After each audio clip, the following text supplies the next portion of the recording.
sociedade, e também para a gente pensar também em desenvolver alternativas de resistência no interior das prisões, junto aos movimentos sociais também que estão fazendo coro, né, sobre políticas de desencarceramento, por exemplo. Então, eu acho que essa análise, né, interseccional, ela pode contribuir com acesso às novas estratégias de luta legal, com incidência política contra a violência racial, em contextos de profundas violências como esse que nós estamos vivendo, né, na era bolsonarista. Pensar também, né, que o assustador incremento da violência contra as mulheres, os seus modos de vida, né, e aí eu estou falando mulher no sentido lato, né, do que de fato é ser mulher numa sociedade como a nossa. Os assassinatos por forças estatais, como tem aumentado as estatísticas, nessa chamada e falsa guerra às drogas, que demonstra uma sinistra afinidade de opressão no coletivo de mulheres negras, o que as estatísticas mostram para a gente. Então, eu acho que a criminologia crítica e radical é que vai nos ajudar a compreender, por exemplo, essas alarmantes taxas de encarceramento e morte da população negra. E que isso não tem relação com a famigerada guerra às drogas. Não é a guerra às drogas, é a guerra às pessoas. Não é combate à criminalidade, é guerra às pessoas, né? É um ódio racial histórico. Eu diria terror racial, né? Então, a criminologia crítica, ela tem mostrado que os conceitos de crime, de desvio, de vítima, não são neutros. Expressa ideologia de classe, pertencimento racial e de gênero. E é importante ressaltar aqui que o repertório de violências assentadas nas relações hierárquicas de gênero, de raça, de classe, de sexualidade, provocou um desconforto, né, teórico no ambiente em que o homem branco está assentado no topo da pirâmide, nessa corpografia jurídica dos estudos da criminologia. E são as vozes feministas, e aí eu vou citar aqui Soraya Mendes, que é uma pensadora que tem me ajudado a pensar muito sobre, né, essa perspectiva de uma criminologia radical e feminista, que ecoa que não é mais possível, por exemplo, sustentar uma perspectiva na criminologia crítica que não seja inclusiva de novos sujeitos, particularmente das mulheres. Isso promove uma reorientação da perspectiva criminológica que não pode ser negligenciada pelos operadores do direito. O feminismo, e sobretudo o feminismo negro, não apenas proporciona uma reflexão produtiva sobre os limites do formalismo jurídico e da teoria liberal, que oferece sustentação, mas aponta também para um projeto concreto de transformação do universo do direito. E aí a análise interseccional, que é o que eu trabalho como ferramenta metodológica, é uma metodologia que compreende os impactos dessas opressões que eu tenho falado, como integrativo e não como aditivos, né? Eu acho que o racismo tem que estar aqui como uma variável substantiva, porque é ele que produz padrões de vulnerabilidades e de privilégio. E aí essa ferramenta política e metodológica, ela se apresenta como uma potência aos estudos do direito e convoca diferentes atores políticos para a discussão sobre a centralidade do enfrentamento do racismo, do sexismo, como condição necessária para ampliar as possibilidades reais de uma democratização da justiça, que é também que os movimentos que eu tenho acompanhado têm feito. Não apenas problematizar, mas dizer que essa justiça não nos serve. Essa justiça burguesa, essa justiça liberal, essa justiça democrática, né, ela não nos serve. Então, esses movimentos que apresentam essa agenda, pensando uma outra forma de justiça, são esses novos atores, são esses novos sujeitos do direito, né? Então, acho que o feminismo negro, como praxis política, ele tem problematizado, por exemplo, que gênero sozinho já não explica as diferentes opressões, as diferentes discriminações sofridas pelas mulheres negras, lésbicas, indígenas, as mulheres faveladas, que a discriminação não é igual, né, mas é transpassada por múltiplas dimensões. A percepção de múltiplas discriminações requer a incorporação da economia da morte, da geografia da morte, da punição, pensando, por exemplo, que o sistema prisional não apenas pune as pessoas que estão presas, mas toda uma comunidade que tem as pessoas daquele lugar presa, então existe todo um estigma para fora, então é toda uma comunidade que puxa a cadeia junto. Então, a percepção dessas múltiplas discriminações, considerar a economia e a geografia da morte da punição desse sujeito e as geografias destroçadas pelo Estado, eu acho que é fundamental, né, para a gente pensar e discutir sobre criminologia crítica, radical e feminista. E aí eu quero, não sei se eu tenho ainda tempo, mas eu quero caminhar já para finalizar a minha explanação com o pensamento da Flauzina, que eu acho que a Flauzina é essa pessoa que nos inspira e que traz, né, essa provocação, né, sobre a construção e fortalecimento de uma criminologia de fato racial, crítica e feminista. Ela chama a atenção, por exemplo, para a importância dos estudos da criminologia crítica como ferramenta teórica e política para revelar, de fato, o projeto do Estado brasileiro, esse projeto genocida, que é sustentado pelo mito da democracia racial.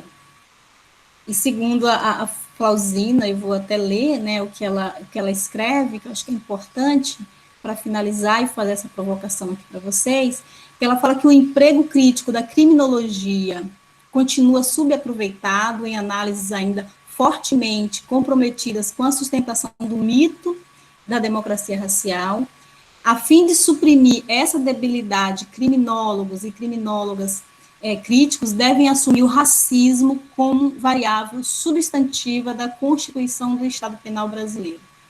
A partir desse tipo de perspectiva, é possível visualizar o braço armado do Estado como um instrumento a serviço do controle e do extermínio da população negra no país, e que necessariamente aponta para a existência de uma plataforma genocida de Estado, quebrando, em definitiva, a espinha dorsal do mito da harmonia entre as raças do país.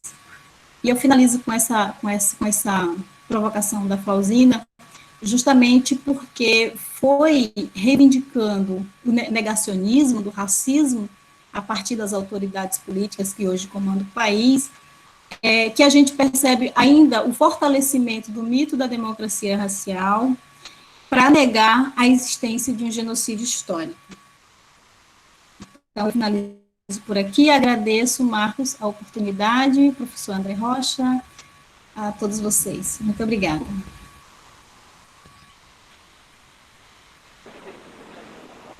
Obrigada, professora Dina, eu que agradeço. Eu me chamo Mariana, né? Eu falei com a senhora para convidar, para participar aqui desse momento especial com a gente.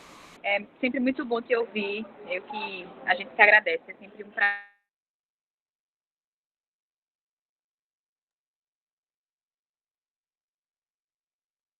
Professora Júnior, que é advogada, doutora na UERJ, professora do Introcrim. Foi por meio do Introcrim que eu conheci a professora Júnior e, assim, foi amor à primeira vista, foi fantástico, assim. Então, é sempre um prazer também, professora Júnior, te ouvir. Antes de passar a palavra para vocês, para você, né, professora Júnior, antes eu queria, já que eu estou vendo as três aqui na tela do telefone, nós tivemos um pequeno erro, assim, um técnico, né, dessas coisas, né, que está acontecendo nesse período pandêmico e tal, esse um errinho técnico quanto à gravação. É tranquilo para vocês três a gente gravar o evento, gravar as considerações? Pode ser? Pronto, então tá certo. Só para a gente ter já confirmado esse consentimento, né? E também o formulário da presença vai ser lançado no chat. Não sei se já foi lançado, mas vai ser lançado no chat. Quem ainda não se inscreveu, pode se inscrever na nossa... Tem aí também o link das inscrições. E qualquer outra dúvida, vocês podem mandar e-mail para o e-mail do Biopolítica ou então entrar em contato com o Instagram. Então, professora Júnior, pode ficar à vontade. Vocês têm 40 minutos de exposição. Pode ficar aí, pode lançar para a gente todo o seu conhecimento, todas essas coisas maravilhosas que você tem a dizer, tá? Muito obrigada.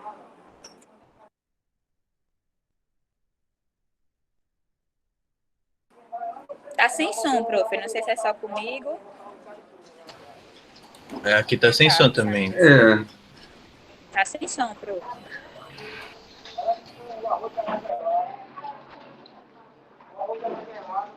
Tá aberto o microfone, mas tá sem som. Esquisito.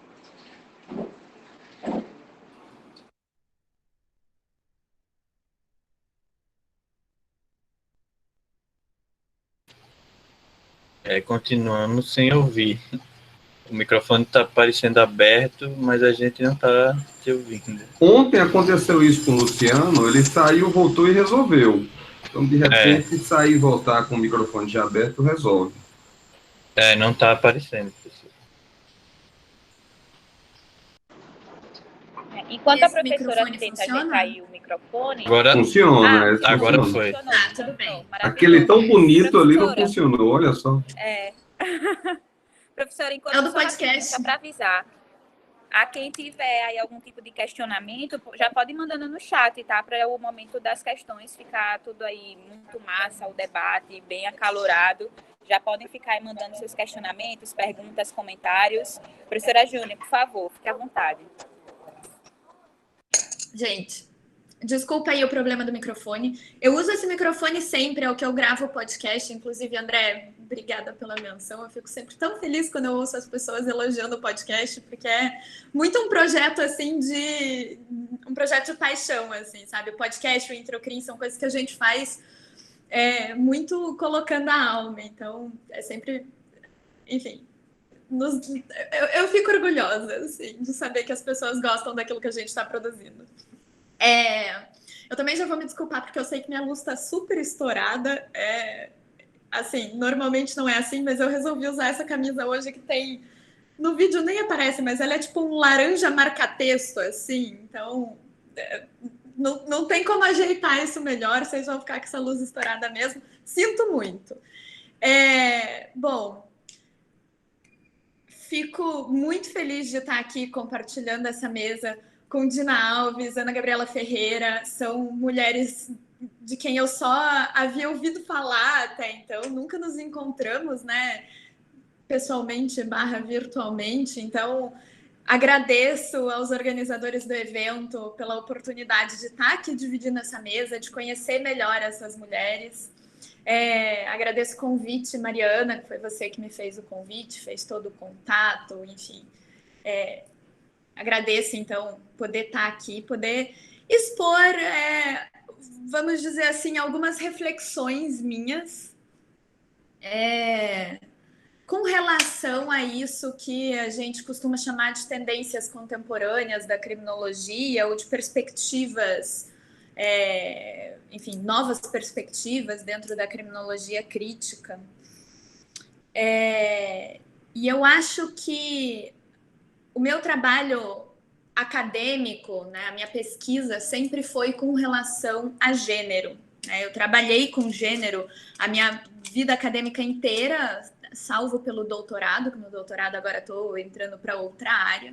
Mas até o mestrado, até o fim do mestrado, era tudo que eu tinha pesquisado dentro da criminologia estava girando em torno de gênero. Então, a minha exposição vai ter um viés bastante fincado na questão de gênero, mas é uma reflexão que espero deixar claro para vocês, se aplica para diversas outras, outras questões, né? Digamos assim, outras fragmentações assim, contemporâneas da criminologia.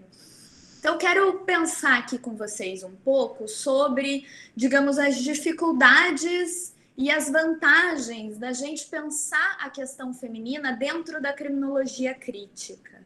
Então, pensar um pouco, digamos, além dessas respostas fáceis, que é aquilo que as pessoas costumam chamar de criminologia feminista, que eu já adianto não é um termo com o qual eu trabalho, mas que as pessoas costumam, essas respostas usuais que a criminologia feminista costuma trazer. Então, vejam, a gente tem hoje em dia uma tendência bastante contemporânea disso que eu falei, de uma fragmentação ou uma nova fragmentação da criminologia. Por que uma nova fragmentação? Porque não é a primeira vez que isso acontece com a criminologia, certo? Se a gente pensar século XX, meados do século XX, ali no ápice daquilo que a gente entende por criminologia liberal, que é essa criminologia da relação entre interacionismo simbólico, rotulacionismo, né, essa criminologia do labeling, por exemplo, foi um momento de bastante fragmentação da criminologia, que se consolida ali na década de 70, que é o momento em que a gente passa de uma criminologia que está fazendo teoria da associação diferencial, teorias do aprendizado, escolas ecológicas, teorias sobre espaço urbano, sobre utilização do espaço urbano, sobre escolhas racionais. A gente passa disso para uma fragmentação que implica no surgimento da criminologia crítica. E por criminologia crítica, a gente entende essa criminologia de base materialista, certo? A criminologia que trabalha com o materialismo dialético. Por que é importante essa primeira fragmentação? Porque a própria criminologia, a própria criminologia crítica, quando ela surge para dar conta dessas pequenas vertentes teóricas criminológicas que estavam surgindo ali naquele momento no século XX. Então, enquanto os criminólogos liberais estavam vendo todas essas várias teorias criminológicas, dando respostas sempre muito fragmentárias, sempre respostas muito simples para questões que eram naturalmente muito complexas, a criminologia crítica surge para dizer, olha, vocês parem de olhar só para o micro, vamos pensar na coisa de uma maneira maior, né? De uma maneira globalizada, de uma maneira totalizante. Então, a criminologia crítica de base materialista, ela surge para dar conta desse primeiro movimento de fragmentação da criminologia crítica que acontece lá meados do século XX. Justamente porque as pessoas se deram conta daquilo que para a gente hoje é óbvio, né? Crime é um fenômeno complexo, né? Então, enquanto fenômeno complexo, a gente não pode dar respostas simples. A gente não pode dar respostas que são direcionadas para setores muito específicos. Essas respostas muito parciais, ela só vai permitir que a gente enxergue o problema a partir de uma parcela. E a criminologia crítica vem justamente dizer, olha, a gente precisa olhar para a sociedade de uma maneira dialética, pô. Né? A gente precisa entender que o crime é um fenômeno concreto numa sociedade complexa, numa sociedade que está constituída por estruturas que são bastante evidentes, e a gente precisa entender de que maneira essas estruturas influenciam na produção do crime, de que maneira essas estruturas influenciam na produção da vida real, da vida concreta, e ver como isso é determinante para o crime, certo? Então não basta a gente estar pensando a partir de nichos, a gente está pensando a partir de fragmentações.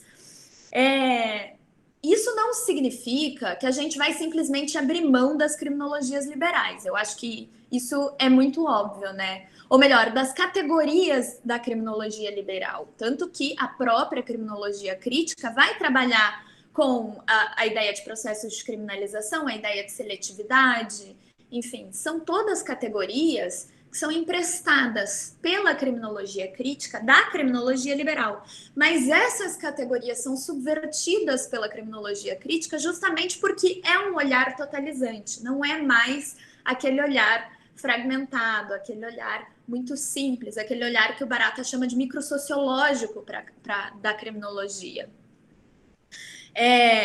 Então, acho que o ponto que eu quero chegar é esse. A criminologia crítica, ela surge para dar conta dessas fragmentações lá na década de 70, sem abrir mão dos avanços que a criminologia liberal nos propôs, ou, enfim, nos trouxe. E o que vai distinguir, então, essa criminologia crítica daquilo que se chama de criminologia liberal? A criminologia liberal é uma criminologia progressista, não pensem que não é. Mas ela é uma criminologia que, no limite, é uma criminologia que é meramente reformista. É uma criminologia que não se propõe a questionar as bases da estrutura do poder punitivo. É uma criminologia que não se propõe a questionar a necessidade da punição, a necessidade da pena, certo? É uma criminologia que está no máximo dizendo, olha, temos alguns problemas aqui, a gente pode resolver talvez dessa maneira, mas a necessidade está sempre lá. É uma criminologia que está retroalimentando o poder punitivo, retroalimentando os discursos punitivos. E, no fundo, no limite, isso significa que é uma criminologia que não vai desestruturar o sistema de justiça criminal como a gente conhece. É uma criminologia que está só realimentando aquele sistema de justiça criminal para talvez transformar ele num sistema de justiça um pouco mais palatável. Mas isso não basta, certo? Porque mesmo palatável, no limite ele sempre vai ser seletivo, no limite ele sempre vai ter uma clientela muito específica. Então, a grande questão é essa, que não basta para a gente produzir uma criminologia reformista, a gente tem que produzir uma criminologia que seja transformadora, uma criminologia que seja questionadora das estruturas sociais.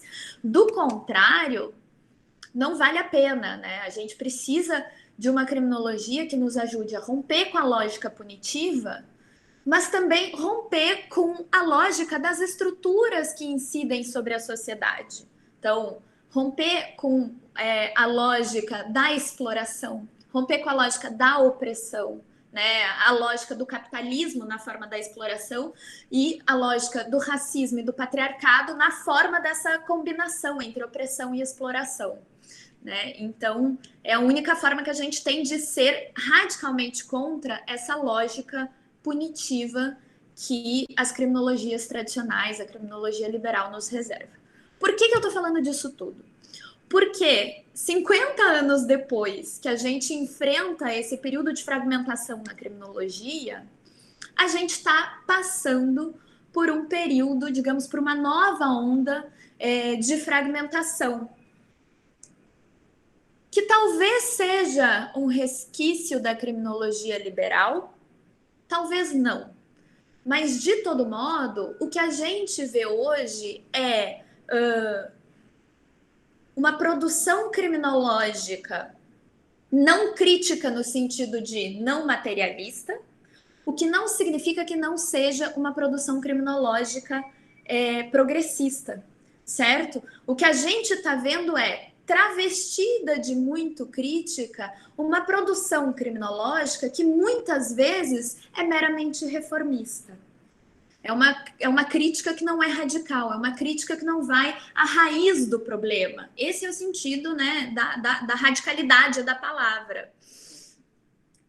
É uma criminologia que muitas vezes falha em perceber algum aspecto da complexidade social, certo? Dessa lógica de exploração-dominação, dessa lógica de exploração e de dominação, de exploração e de opressão, que é reproduzida pelo sistema de justiça criminal. É uma criminologia que está só observando um fenômeno concreto, não consegue abstrair esse fenômeno concreto para observar as suas determinações estruturais, certo? Não consegue ver como esse fenômeno concreto está se relacionando com outras estruturas que incidem sobre a sociedade. O que significa isso? Significa que a gente está vendo um monte de criminologia sendo produzida sob a alcunha, digamos, de criminologia feminista, criminologia do realismo de esquerda, criminologia cultural, criminologia do condenado, mas são criminologias que têm uma perspectiva muito limitada. São criminologias que muito raramente se atém à complexidade do fenômeno e conseguem cruzar a maneira como as estruturas incidem sobre a sociedade. Então, no fundo, são, de novo, aquele regresso àquelas tentativas simplistas, aquelas tentativas fragmentárias de você explicar uma questão que é, na verdade, complexa. É o que eu tenho chamado de um pluralismo progressista. Ninguém está dizendo que não é progressista você pensar nessas categorias específicas, mas você não pode pensar nessas categorias deixando de pensar em outra. Você não pode pensar em feminismo sem pensar em racismo, sem pensar em capitalismo, certo? Porque a partir do momento que você está pensando só um fragmento da realidade, você está pensando de maneira sistêmica. Você está pensando sem fazer uma análise estrutural. E, portanto, você está pensando a partir de um ponto de vista que vai produzir respostas que são apenas reformistas, né? Então, todas essas, digamos, essa nova onda de fragmentação da criminologia que a gente tem vivido hoje em dia, é uma fragmentação que, no fundo, é uma forma de você mascarar uma criminologia liberal com um discurso progressista e chamar isso de crítico. E eu acho que a gente tem que rejeitar isso de pronto, né? A gente tem que rejeitar essa criminologia que não questiona a base do poder punitivo, que não questiona as estruturas que incidem sobre a sociedade. Então, a minha posição já é de pronto essa, né? Só é crítico, de fato, aquilo que permite uma análise, enfim, uma análise material sobre a sociedade, uma análise complexa sobre a sociedade. Do contrário, você está produzindo um discurso que é meramente reformista, um discurso que vai demandar do poder punitivo uma resposta que o poder punitivo não pode te dar, certo? Por mais progressista que seja o discurso, é um discurso que não tem um verdadeiro compromisso com a libertação, com a transformação, porque é um discurso que ainda está muito atrelado à necessidade da punição, à necessidade da pena. É um discurso que, por estar atrelado à necessidade da punição e da pena, é um discurso que necessariamente vai reproduzir essa lógica de exploração, essa lógica de dominação. E vejam que eu não estou dizendo isso de maneira leviana, certo? A própria Dina já levantou, desde o início da fala dela, essa bola de que a gente não pode pensar numa estrutura sem pensar em outra. Quando ela falou, por exemplo, sobre a origem dessa geração trabalho doméstico, como ela chamou. Trabalho doméstico é uma coisa que você não pode pensar sem pensar raça, classe e gênero, certo? Então, a partir do momento que você faz um recorte só e você pensa trabalho doméstico só a partir de gênero, você está deixando de pensar outras duas coisas que são absolutamente indispensáveis para você compreender esse fenômeno, certo? E, enfim, é isso. Eu acho que a gente precisa lembrar que a gente tem que falar de opressão, a gente tem que falar de opressão de gênero, a gente tem que falar de opressão de raça, mas a gente nunca pode esquecer de exploração, porque exploração perpassa essas duas categorias, gênero e raça, e exploração é própria da lógica do capitalismo, certo? O capitalismo não sobrevive sem exploração. E se a gente precisa necessariamente falar dessas três categorias, dessas três estruturas, raça, classe e gênero, e se a gente precisa necessariamente falar de opressão e de exploração sem apartar as duas, sem pensar só em exploração, sem pensar só em opressão, significa que a gente precisa necessariamente pensar a partir de uma lógica de economia política.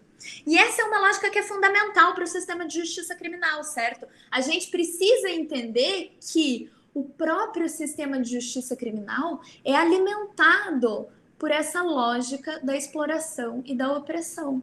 O próprio sistema de justiça criminal reproduz essa lógica da exploração e da opressão.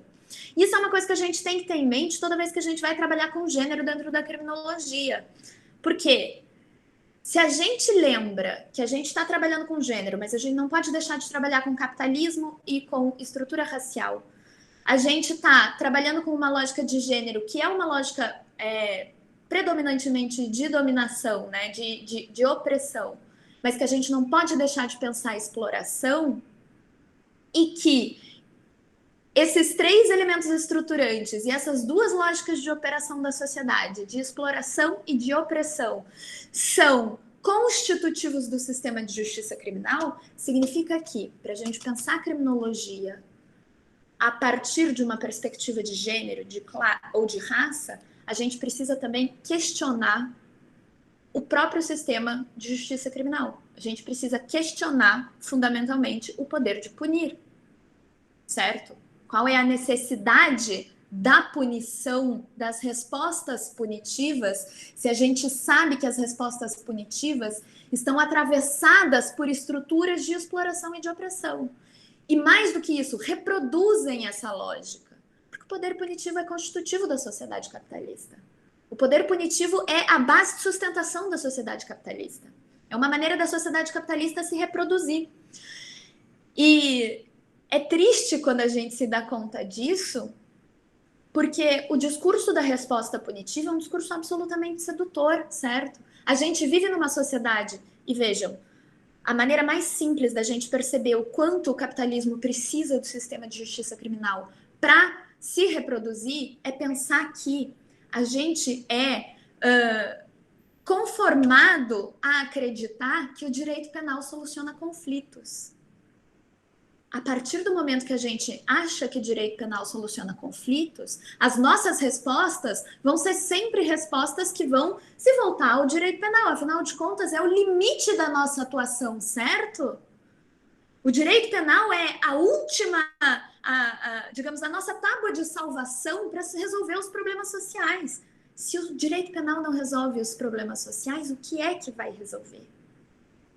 E quando a gente se dá conta de que a gente não pode se sustentar no discurso punitivo para resolver os nossos problemas, porque o discurso punitivo é um discurso que está atravessado por estruturas de exploração e de opressão, porque o discurso punitivo reproduz essas estruturas, é um momento assim, é um momento meio assim, meu mundo caiu, certo? É um momento que você diz, tá, mas e agora? Né? E acho que é um pouco isso, né? Meu ponto até aqui nessa minha reflexão é falar para vocês o seguinte: não basta a gente inserir uma perspectiva de gênero dentro da criminologia. A gente precisa reivindicar uma perspectiva muito crítica dentro da criminologia e dentro da perspectiva de gênero. E mais do que isso, a gente precisa, dentro da criminologia, dar conta das demandas do feminismo. Porque as demandas do feminismo são demandas muito justas, certo? Porque a violência de gênero é uma violência muito real, muito concreta. Então, como que a gente vai explorar toda essa questão? Como que a gente vai pensar de que maneira essas demandas do feminismo nos afetam em termos de política criminal? A gente precisa um pouco, digamos, fugir desse estereótipo de que todo feminismo é necessariamente punitivo para passar a pensar um feminismo que seja capaz de dentro da criminologia crítica, questionar essa necessidade punitiva que a gente vive, dessa sociedade na qual a gente está forjado, certo? E vejam, isso não é impensável, isso só é muito difícil, isso exige um esforço crítico, uma criatividade criminológica nossa, com a qual a gente não está acostumado. Mas é por isso que, lá no começo da minha fala, eu falei que eu não trabalho com a ideia de uma criminologia feminista. Porque criminologia feminista, no fundo, pode ser qualquer coisa. Você não sabe o tipo de criminologia que está sendo feita, pode ser uma criminologia bem rasteira. E a gente não sabe que tipo de feminismo que está sendo reivindicado. Quer dizer, você pode fazer uma criminologia crítica a partir de um feminismo que é conservador? Você pode fazer uma criminologia a partir de um feminismo que não é inclusivo, de um feminismo que não dialoga com questões de classe e de raça? Me parece que não, certo? Me parece que não interessa, me parece que não é transformador. Então, eu acho que o ponto fundamental quando a gente está trabalhando com criminologia crítica é entender que essas novas perspectivas que a gente trouxer para dentro da criminologia tem que ser perspectivas que não servem a essa lógica de exploração e de dominação. Porque a gente sabe que um feminismo que não é inclusivo é um feminismo que vai fechar os olhos para a exploração doméstica das mulheres. É um feminismo que vai fechar os olhos para muito mais alta criminalização das mulheres negras, certo? É um feminismo que vai fechar os olhos para esse ciclo vicioso que inclui pessoas negras, pessoas periféricas, pessoas marginalizadas, pessoas economicamente vulnerabilizadas e que vão ser não só mais criminalizadas, vão ser mais vitimizadas também. Então, a gente tem que ter essa perspectiva muito crítica, a gente tem que ter, né, reivindicar sempre uma perspectiva crítica. Por isso que eu acho que falar em criminologia feminista é um pouco limitante e é um pouco mistificante, talvez, do tipo de criminologia que você gostaria de produzir, certo? Não basta um discurso meramente progressista, tem que ser um discurso que seja progressista e que seja crítico, capaz de entender esse binômio entre exploração e opressão, capaz de entender de que maneira as estruturas sociais nos atravessam e nos constituem enquanto sociedade. Então, é isso. Eu acho que se a gente quer realmente fazer uma crítica de gênero, a gente precisa aprender, primeiro, o que é criminologia crítica, porque, afinal de contas, é a criminologia crítica que vai nos dar as ferramentas de uma crítica estrutural, certo? E ver de que forma que essa criminologia crítica consegue dialogar com perspectivas também críticas, perspectivas que critiquem essas estruturas fundantes da sociedade. Então, a gente tem que pensar gênero, classe e raça dentro da criminologia de maneira dialética e de maneira concomitante. Que é a ideia que a Dina expôs de interseccionalidade, mas que mais do que isso é a ideia materialista de totalidade, certo? De entender que a sociedade é uma sociedade complexa, que os fenômenos sociais, que os fatos sociais são complexos, que a gente não pode ver eles só a partir de uma lente fechada, de uma lente unilateral, digamos assim. Então, é só aqui que a gente vai conseguir fazer a crítica criminológica que é estrutural, que é, ao mesmo tempo, uma crítica estrutural também da perspectiva de gênero, certo? Que é comprometida com o fim da dominação masculina? Óbvio, mas é também comprometida com o fim da exploração do trabalho doméstico feminino, com a exploração do trabalho reprodutivo feminino, certo? Que daí não inclui só o trabalho doméstico, mas também, digamos, a reprodução sexual, né, o fim da exploração sexual feminina, é comprometida com a luta antirracista. Então, a gente tem que estar o tempo todo atento para fazer uma criminologia que seja de fato igualitária, de fato inclusiva, né? Que a gente tem que pensar, ao mesmo tempo, uma política criminal que seja alternativa, mas que dê conta dessas demandas. A gente precisa pensar em alternativas para as respostas sociais com relação ao crime, com relação à violência, com relação à repressão, certo? A gente precisa pensar em alternativas para lidar com a violência do sistema de justiça criminal. Porque o sistema de justiça criminal sempre vai ser violento, sempre vai ser reprodutor dessa lógica de exploração e de opressão. Vocês conseguem imaginar um sistema de justiça criminal que não seja reprodutor dessa lógica para alguma dessas três categorias ao mesmo tempo? Não, não tem como.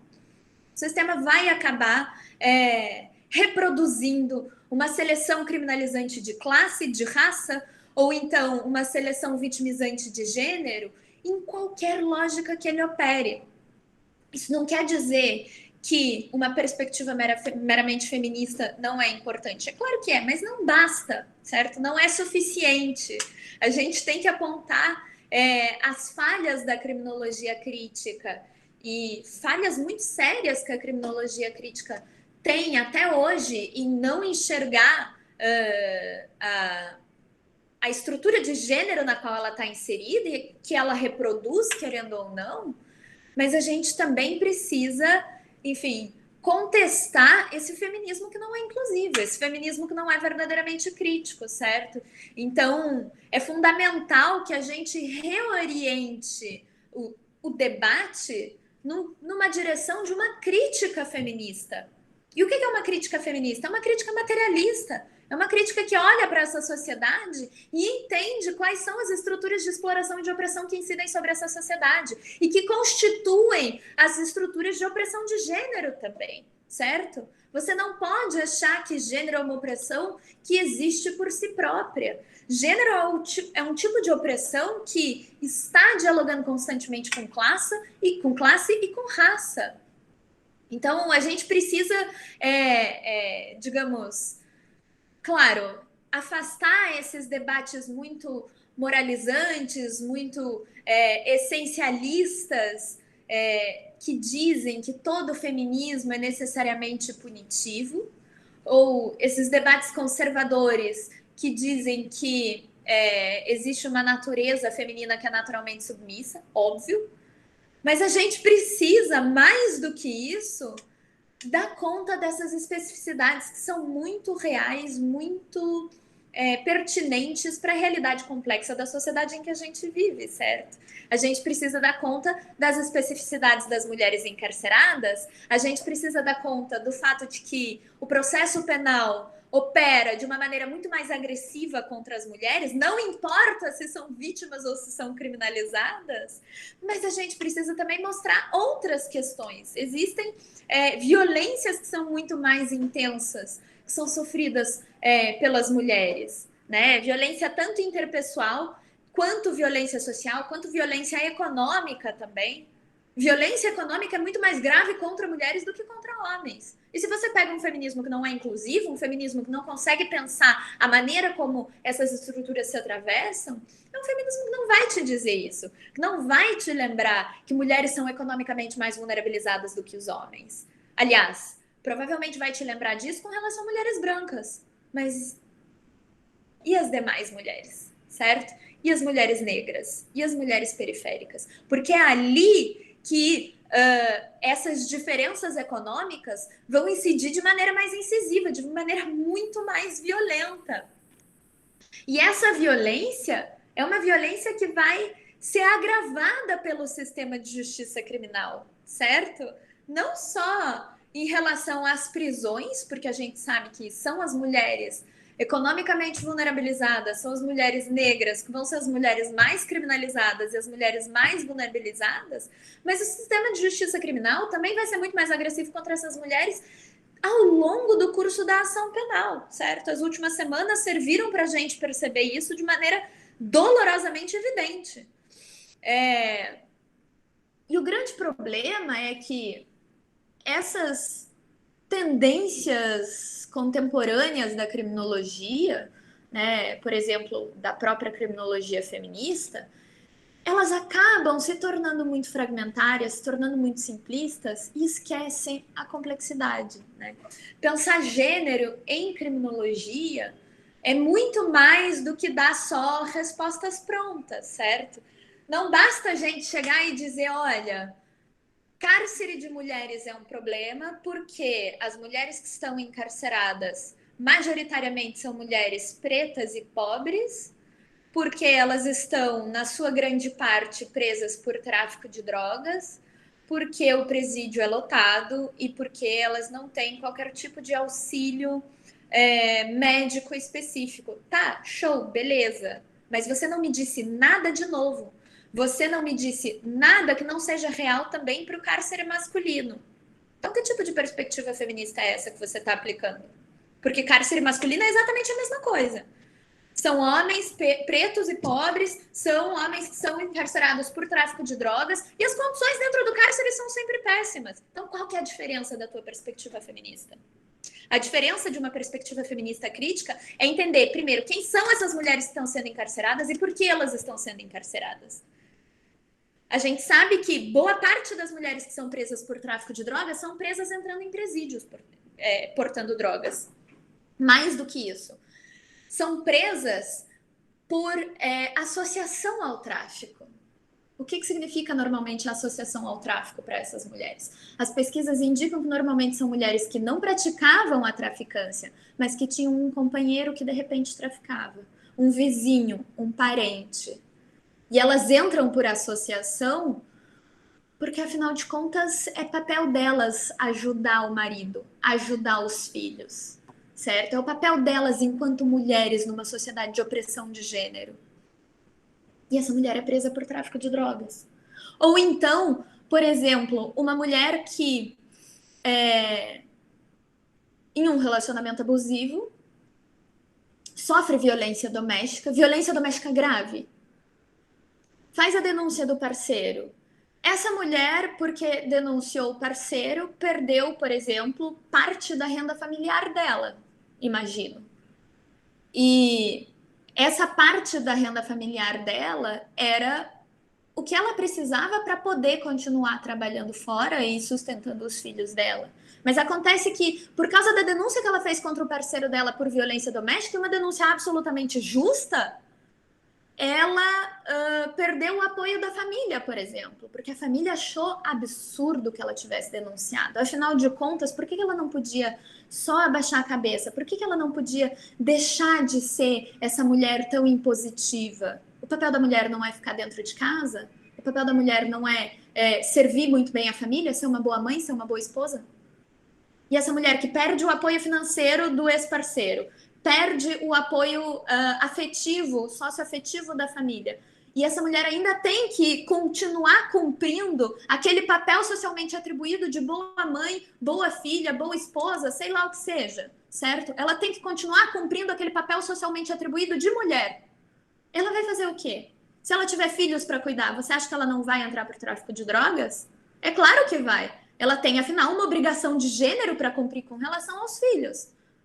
E essa mulher que foi vitimizada por uma sociedade que é brutalmente machista, que é brutalmente exploradora das mulheres, do ponto de vista econômico, mas também do ponto de vista sexual, de gênero, essa mulher que já foi vítima vai ser depois criminalizada pelo Estado, por um Estado que não conseguiu dar apoio para essa mulher, por um Estado que não conseguiu amparar essa mulher, por um Estado que falou, olha, eu estou confiscando esse conflito teu e agora você que se vire. Sinto muito, não tem apoio.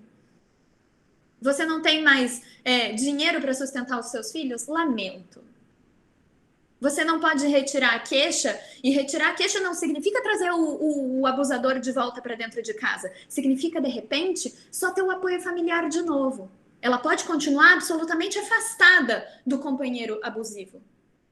Mas ela pode, de repente, voltar a ter um apoio familiar que pode ser significativo para ela continuar mantendo uma vida minimamente digna, certo? E o Estado não dá apoio, tutela aquela mulher, não deixa para aquela mulher qualquer liberdade de escolha e depois ainda criminaliza essa mulher porque diz, minha filha, pelo amor de Deus, né, tráfico de drogas, que é isso?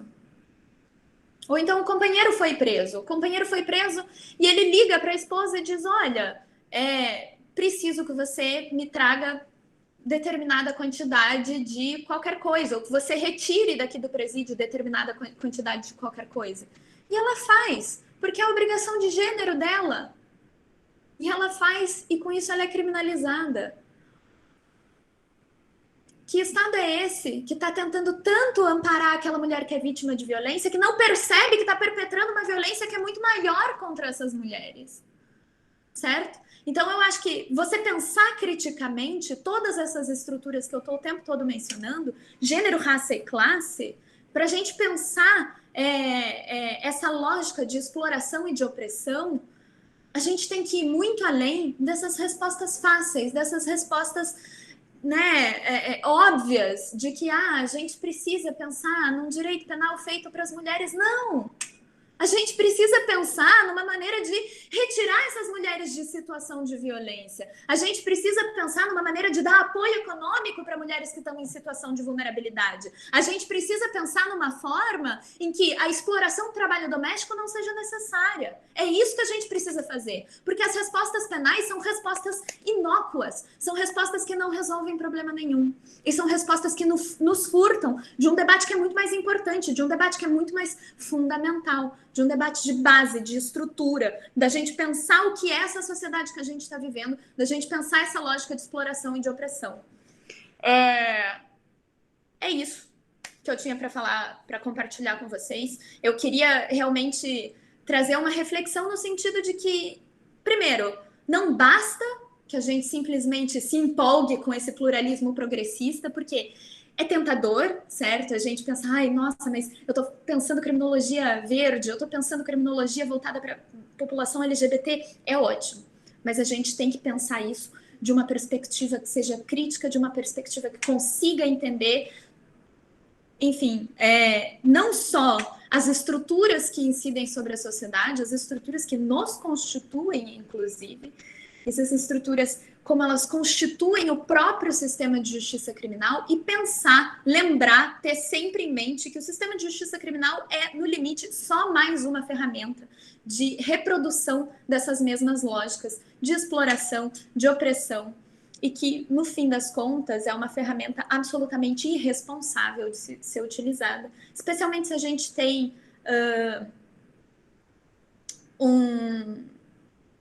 uma intenção de realmente provocar transformações sociais maiores, né? De provocar transformações sociais fundamentais, realmente, e não que a gente esteja só trabalhando com um reformismo para tentar deixar o sistema de justiça criminal melhor. O que, veja, não é errado, certo? Porque o sistema de justiça criminal é, certamente, como diz o professor Maurício Dieter, o crime contra a humanidade mais grave em curso no país. Então, é claro que a gente precisa transformar ele numa coisa minimamente decente, minimamente digna. O que eu estou dizendo é, não apostem suas fichas nisso. Né? Vamos pensar além disso, além dessas respostas, e começar a inverter essa lógica da necessidade que a gente tem de dar sempre respostas punitivas para a sociedade. E, enfim, para os nossos problemas. É isso. Estou aberta para dúvidas. Agradeço. Eu que agradeço, professora. Sim, a gente escutando você, escutando a professora Dina, a gente às vezes fica pensando, nossa, nós estamos no fundo do poço e vamos caminhar para o fundo do sub e fundo do poço. Mas assim, é sempre uma mensagem de esperançar, né? Sempre uma mensagem de que com organização coletiva, com criticidade, contemplando a totalidade, a gente consegue encontrar realmente saídas para um sistema que sempre tenta e sempre... Tenta não, né? Que consegue realmente nos matar, que consegue nos tirar o ar, literalmente. Né? Não sei quem lembra aqui do episódio que teve uma imagem totalmente estarrecedora, né? De algumas pessoas que estavam lá dentro do Baldomero, né, aqui no presídio daqui de Alagoas, em que essas pessoas, né, esses homens, eles estavam realmente buscando ar. E é isso que o sistema faz, né? Ele moe até realmente não termos mais ar. Enfim, então, escutando as suas palavras, escutando as palavras da professora Dina, é só mais um alerta de que em todas as trincheiras que a gente tiver, a nossa responsabilidade só aumenta, desde a advocacia, desde dentro da universidade, com pesquisa realmente relevante, né? Então, assim, são linhas que colocam realmente a gente a pensar, né? Colocam a gente a refletir em como que desenvolver com criatividade, né? Eu diria com criatividade, estratégias de sair mesmo desse punitivismo. Enfim, agora eu vou... Muito obrigada, professora. Deixa eu fazer só uma última consideração, porque eu adorei que você falou que a gente tem que trazer mensagens de esperança, e eu acho que um pouco é isso. Né? É claro que nas atuais circunstâncias de um sistema de justiça criminal que é o retrato da barbárie, é claro que a gente tem que fazer críticas muito duras. Mas a gente tem que lembrar que a criminologia não é só isso, né? Criminologia não é só destruição, criminologia é também proposta de política criminal, é proposta de você pensar políticas sociais integradas para resolver outras questões, enfim. A gente pensar que a gente tem que estar sempre atento e criativo a essas respostas, como você bem mencionou. Então, gostei isso, e a criatividade nesse sentido. Sim, a criatividade faz parte, porque há diversos movimentos populares que trabalham em diversa contramão ao que o próprio Estado. Eu fico observando, por exemplo, no movimento feminista, me cuidam minhas amigas e não a polícia, sabe? O movimento das Mães de Maio. Então, assim, são organizações, né? Se a gente perceber, por exemplo, as determinações, as mediações que estão presentes nas Mães de Maio, a gente vai perceber que elas falam muito mais do sistema punitivo do que o próprio Estado. Então, assim, a gente consegue encontrar realmente alternativas na própria sociedade, a gente consegue encontrar alternativas no povo, sabe? Assim, características de que realmente nós podemos nos insurgir contra o sistema. Obrigada, professora Júnior, mais uma vez, é muito fantástico te ouvir. Eu vou chamar agora a professora Gabriela. A professora Gabriela já é a segunda vez que eu vou apresentar a professora Gabriela esse ano no espaço. Então, assim, eu já compartilhei que ela é muito formada. Ela é muito, muito formada. Então, assim, eu não iria falar aqui todo o currículo dela, porque a gente só iria sair daqui 9 horas da noite. Então, quer dizer... Professora Gabriela, professora, mestra pela UFBA, pesquisadora, muito maravilhosa, vai contribuir com a gente com esse tema, né, de perspectivas críticas da criminologia. É sempre um prazer gigante contar com a tua presença. Professora Gabriela, que eu conheci ela lá no ano passado, né, acho que foi ano passado, num evento de Mulheres nas Ciências Criminais que teve aqui na OAB de Alagoas, então assim, aqui em Maceió, né? e sempre muito cirúrgica, muito bem assertiva nas contribuições. E, por favor, professora Gabriela, fale aí com a gente, coloque para fora tudo que você tem a demonstrar e nos faça pensar cada vez mais e pensar criticamente. Muito obrigada por ter aceitado o convite, por estar aqui com a gente. 40 minutos à disposição. Obrigada, Mariana. Boa tarde a todas e todos que nos assistem, a todos, né, que nos assistem. Primeiro, deixa eu só mandar um abraço, Dina, saudade de você. Tem exatamente o tempo do evento. Eu falo aí com Dina, um beijo, muito bom te ouvir, irmã. Muito bom ouvir também você, Júnior. Um prazer. Que bom poder estar com vocês. Eu agradeço o convite na figura de Mariana, que sempre muito gentil, entrou em contato comigo, me pedindo para estar aqui. E quero dizer para vocês que eu parto de uma premissa que é uma premissa decolonial, é uma premissa que envolve o feminismo negro. Portanto, para mim, não há como falar em qualquer perspectiva de análise do sistema criminal sem que seja essencial observar gênero, raça e classe como entranhados em qualquer estrutura.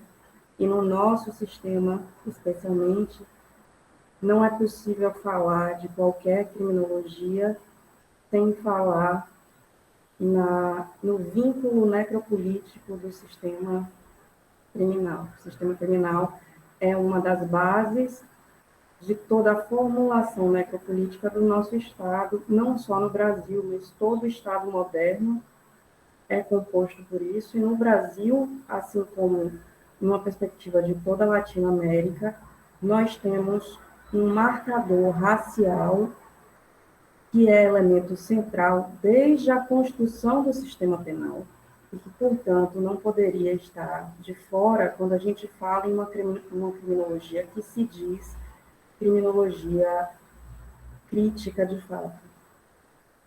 A questão quanto às criminologias críticas, que me parece o cerne desse debate de hoje, e que eu acho que foi o ponto pelo qual nós nos dispomos a falar, é que a criminologia crítica formalmente traduzida, ela absorveu no nosso país um dos pilares da própria construção do país, que é o racismo, e aqui citando Tula, que cita Lélia Gonzalez, um racismo de negação. E por que eu digo isso? Porque a nossa criminologia crítica se diz isenta, e ela é performada essencialmente por pessoas brancas que construíram, inclusive, o pensamento crítico e progressista do Brasil numa afirmação de pretensa neutralidade racial e de gênero que nunca houve. Partindo ainda das premissas decoloniais, eu preciso dizer para vocês que não existe ciência que não tenha sido embebida de racismo e sexismo. Portanto, qualquer teoria crítica deveria ser uma teoria comprometida em desconstruir esses ideais de racismo e sexismo para chegar a um ponto mais próximo de uma referência de fato crítica. Mas a academia brasileira, por muito tempo, ela pausou na análise do que seria classe, e se afirmou isenta de vieses de raça e de gênero, como se isso fosse possível. Daí decorre uma perspectiva que não é só minha, tem sido dialogada cada vez mais, especialmente nos eixos que dialogam com o feminismo negro, que falar em criminologia feminista é falar numa criminologia que está desconstruindo o ideal de que a criminologia crítica, por não se declarar feminista, seria isenta. Falar em uma criminologia decolonial, nesse termo específico, seria reconhecer que nós vivenciamos uma construção de pensamento filosófico, de pensamento acadêmico, de pensamento sociológico, que bebeu em águas de um pensamento nortista, logo também não é isenta. E mesmo quando a academia vem buscando construir essa isenção se utilizando de termos que remetem a uma perspectiva isenta, como o termo crítica, essas disputas, que são disputas silenciosas, elas continuam a existir.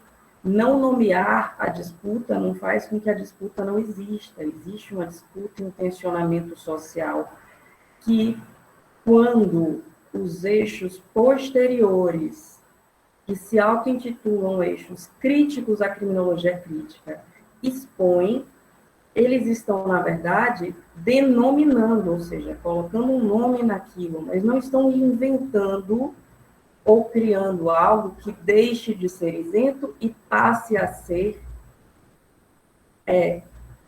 parcial. Passe a ser parcial com uma frase não muito bonita, mas não é que agora se esteja saindo da isenção. Nunca houve isenção. Portanto, agora se tem tentado trazer perspectivas de uma dialética que considere que racismo e sexismo são questões intrincadas a toda a construção da sociedade, assim como o capitalismo se mantém com base no racismo e no sexismo, a gente não pode dizer que o Estado moderno se mantém sem essas bases, porque os três são formulações continuadas aqui. Então, a gente não pode dizer que nomear uma égide científica como contracultural a essas coisas, dizer que uma terminologia feminista ou dizer que uma terminologia antirracista seja algo extra, seja algo dispensável, porque quando essa criminologia dialoga com as perspectivas de combate à cultura tradicional, ela está se fazendo uma criminologia que busca sair desse eixo de parcialidade. E esse eixo de parcialidade pode ser notado nas produções acadêmicas e na falta de encaminhamento lógico, e aqui eu bebo de Tula Pires. Nós temos uma falta de consciência crítica dentro das construções criminológicas, porque nós temos uma falta de consciência crítica dentro do nosso sistema penal e judiciário de muitos anos e de quem produz nesse sistema sobre a decolonialidade intrínseca às ciências, que precisava ter sido feita, que não foi feita. Decolonizar o saber para decolonizar o poder é algo que nós, dentro das discussões de feminismos negros, por exemplo, já falamos há muitos anos e a academia agora vem falar em decolonialidade, não se permitindo ainda receber críticas quanto a isso. Saindo dessa perspectiva, desse meu marco teórico de que quando você se dispõe a pensar decolonialidade e a pensar feminismo negro, você está incluindo necessariamente uma perspectiva de parar de afirmar a neutralidade das teorias críticas anteriores. Eu passo a uma análise sequencial. Bom, se eu digo que não havia uma teoria neutra, se eu estou reconhecendo que nunca houve uma teoria neutra, o Estado, com todas as suas fundamentações, nunca foi neutro, qualquer perspectiva construída vai precisar se autodeterminar parcial para tentar modificar as estruturas postas. Existe um casamento entre a construção da academia até hoje e a permanência da situação judiciária, a permanência da situação prisional no modelo em que está. Isso não é acaso. Não é uma novidade dizer que nós temos um sistema prisional que é racista, que é sexista, que, na verdade, é maior do que racista e sexista, porque se ele fosse só uma coisa e outra, ele talvez causasse menos dano, mas ele é intrincado, como diria Crenshaw, quando nós falamos sobre interseccionalidade, nós não estamos falando somente sobre superposição, nós estamos falando sobre toda a potencialização dos efeitos dolorosos, e no sistema criminal isso é bem evidente. É diferente falar, na minha visão e na visão de quem tem esse referencial dos feminismos negros como viés metodológico de crítica. É diferente, sim, falar de uma prisão para um homem, ainda que um homem negro, e de uma prisão para uma mulher negra. São os homens negros e as mulheres negras as pessoas mais atingidas. Mas o funcionamento e a logística do sistema, de uma perspectiva interseccional, não vai punir da mesma forma o homem negro e a mulher negra.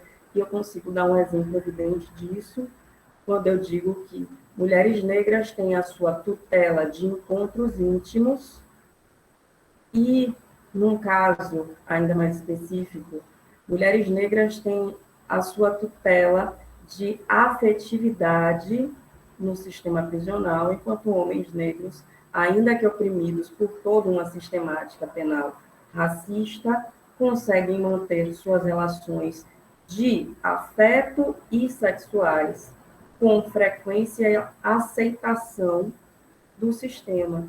São somas que resultam em muito além do conteúdo óbvio de cada opressão.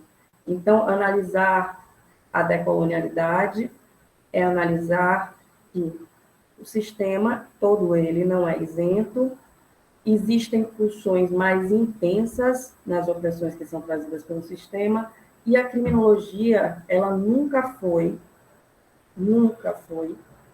imparcial como se pretendeu, portanto, nomear possíveis criminologias que prestem mais atenção nessa soma de opressões é uma ferramenta metodológica que tenta discutir ou tecer uma crítica às criminologias críticas, porque elas vinham se afirmando isentas e desconsiderando o seu grau de responsabilidade.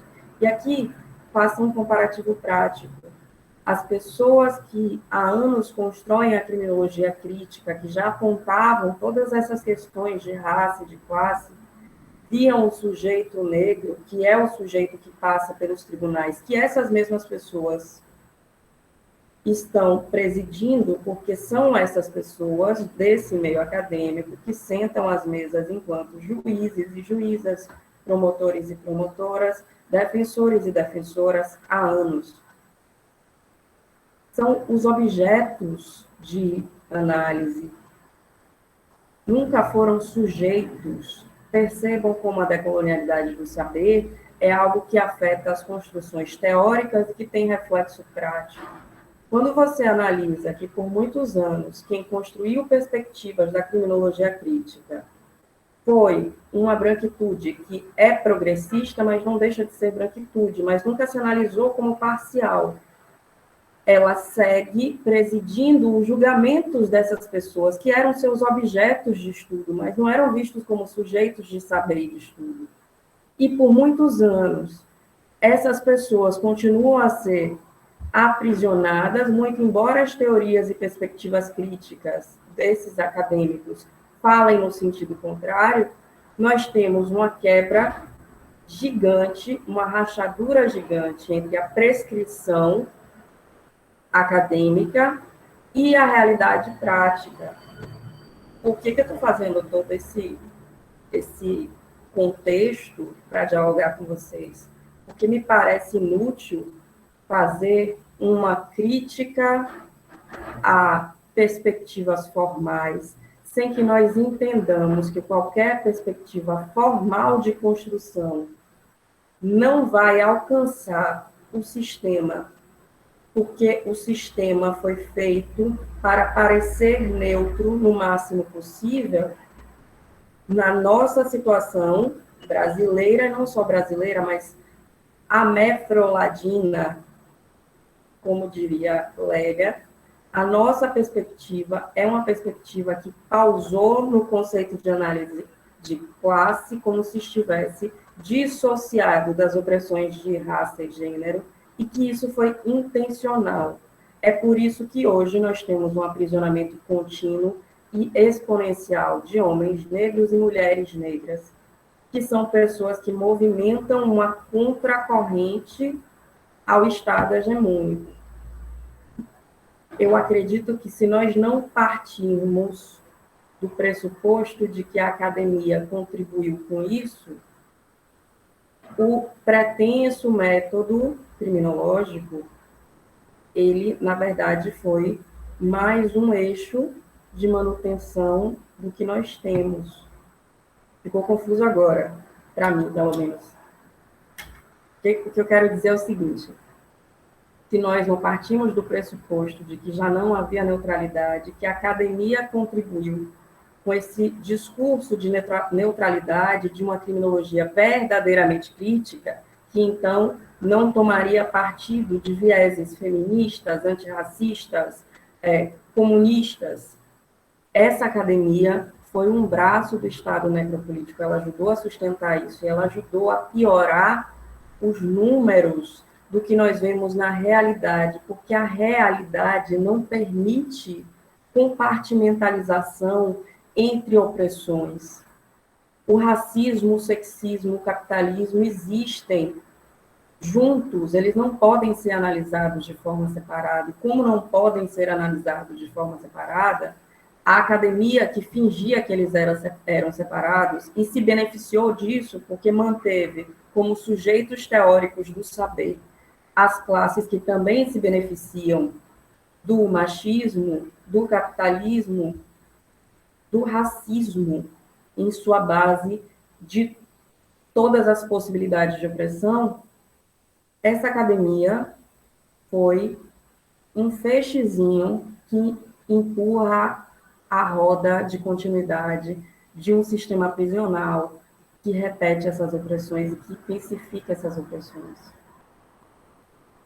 Nunca houve neutralidade. Nomear tendências de contracorrente, ao meu ver, é importante para denunciar a inexistência de neutralidade prévia. E para afirmar, que aí já é um segundo momento, para afirmar que o combate ao sistema penal, o combate às mazelas do sistema penal não está localizado na análise de medidas judiciais. Porque todo o Estado é formulado para manter essas opressões, porque o nosso modelo estatal é um modelo estatal que só sobrevive nessas opressões interseccionais entre racismo, sexismo e na opressão macro do capitalismo, que consegue aglutinar todas essas, intensificando e potencializando todas essas.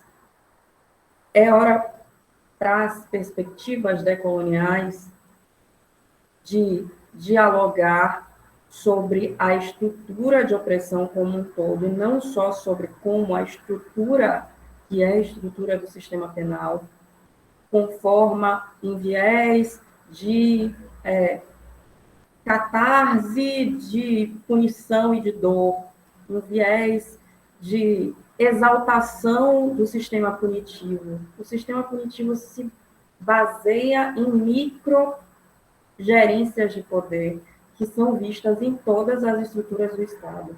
Tem um olhar que precisa ser macro. Daí a necessidade, e aqui cito Flausina, que foi citada por Dina, porque de fato é uma referência nossa. Cito a própria Dina, cito Soraya, e cito também, essencialmente, uma fonte primeva, que é o Abdias do Nascimento. Não há como dialogar sobre raça sem dialogar sobre todas as estruturas da sociedade, e não há como dialogar sobre o sistema penal sem dialogar sobre raça, porque raça está intrincada em toda a base da nossa sociedade. Mas ainda não há como dialogar só sobre o sistema penal como se ele fosse apartado de toda a estrutura do Estado. Então, nós precisamos falar em uma criminologia antirracista, porque o que a criminologia que se pretendeu crítica, mas não considerou nuances de raça e de gênero até agora fez, foi concentrar no sistema penal como ciente apartado o viés de opressor social e ignorar todas as outras estruturas das quais os próprios criadores de teorias, eu estou falando criadores de teorias aqui porque não me veio a palavra, gente, eu estou com crise de fibromialgia, está mais difícil conectar, os próprios doutrinadores, era isso que eu queria dizer. os próprios e as próprias doutrinadores e doutrinadoras não tenham feito parte da manutenção dessas estruturas, porque fizeram parte quando assumiram o posto de pessoas dentro do seio da academia que se afirmavam isentas ou não partícipes de regimes de opressão. Portanto, é preciso trazer aqui, na minha perspectiva, a construção de um sujeito, ou a pauta, a disputa de construções de sujeitos, para ser mais específica, que não são sujeitos forjados pela pecha da imparcialidade, porque a nossa estrutura inteira não é imparcial. Nenhum sujeito que se pretenda imparcial está sendo efetivamente capaz de cumprir o propósito a que se destinou, de imparcialidade, porque nós somos sujeitos com vivências, e daí a sociologia negra, cito aqui Guerreiro Ramos, que nos traz isso brilhantemente, nós somos sujeitos saber. Quando o Guerreiro Ramos nos fala do negro vida, nós carregamos as nossas vivências, portanto, falamos a partir de nossas vivências. Isso vale também para sujeitos que não estão marcados por vivências de opressão direta.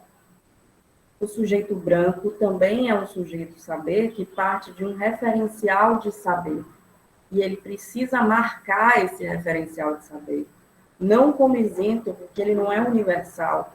E no momento que se pretendeu universal e afirmou que crítico é aquilo que parte do seu ponto de vista, porque esse ponto de vista seria isento, ele construiu mais um meio de opressão. E ele justificou que, por anos, os números das críticas que ele faz continuassem a se expandir, porque ele se pretendia somente crítico, já que o sujeito universal ele analisava os corpos negros, que analisava como crescentes no sistema, como corpos, objetos, não pessoas saber. Era dele o referencial de imparcialidade, porque não era ele que estava sendo preso, mas isso nunca foi imparcial. Ao contrário, isso foi a causa desses sujeitos continuarem a ser presos. Nós temos uma academia que é uma academia que depois forma o seu sistema judicial, que é uma academia branca, se intenta universal e por isso continua a afirmar para as pessoas negras que estão sendo presas o espaço de ser objeto do saber, não titular de direitos, não titular de existência, não titular de perspectivas críticas. Eu queria só confirmar quanto tempo eu tenho ainda, porque eu... Pode ficar à vontade, não se preocupe não. Viu, mas você me avisa quando tiver... Estou aqui, estou dentro do carro, mas estou aqui escutando, professora. Tem um tempinho ainda, viu? Pronto, obrigada. Muito obrigada. Bom, dessa noção que me pareceu prioritária de trazer, de que não há isenção, nunca houve, eu parto para um terceiro momento, né? Falando de como a academia ajuda a sustentar esses sistemas de opressão, e venho para um terceiro momento em que eu acredito que nós estamos num tensionamento das perspectivas pós-diaspóricas de conscientização nas criminologias. É um momento em que eu acho que isso se tensiona pela presença do Bolsonaro, porque a presença do Bolsonaro colocou uma construção dual para nós, que é uma construção sobre o que é progressismo e o que não é progressismo. Como as perspectivas do Bolsonaro são perspectivas tão arcaicas e pautadas num autoritarismo expresso, um autoritarismo que não é mais maquiado, o discurso progressista ele voltou a ser um discurso mais afirmado como unificador. Isso, de certo modo, me preocupa. Por que me preocupa? Porque, novamente, é importante ressaltar que a pretensa universalidade, ela não existe. Se ela não existe, unificar demandas, unificar propostas críticas é algo que só funciona com a supressão de vieses, de nuances, e entre povos com um marco colonial como o nosso, é um risco muito grande.